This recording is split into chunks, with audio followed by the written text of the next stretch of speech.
कि खुदारा ये जो अफवाहें उड़ती हैं, इनको खुदारा कान धरे ना।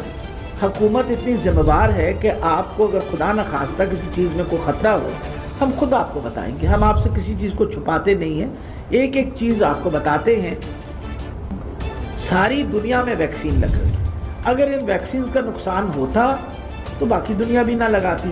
तो ये सोचना कि जी वो चिप डाल दिया है, इस पे फर्टिलिटी पे बादपन आ जाएगा, या वो जी एक वो किसी वो जिस तरह मैंने कहा था पिछली दफ़ा भी कि वो एक अपने वो जो नोबेल प्राइज़ विनर के जी हर बंदा जो है 2 साल बाद मर जाएगा जिसने ये वैक्सीन लगवाई है।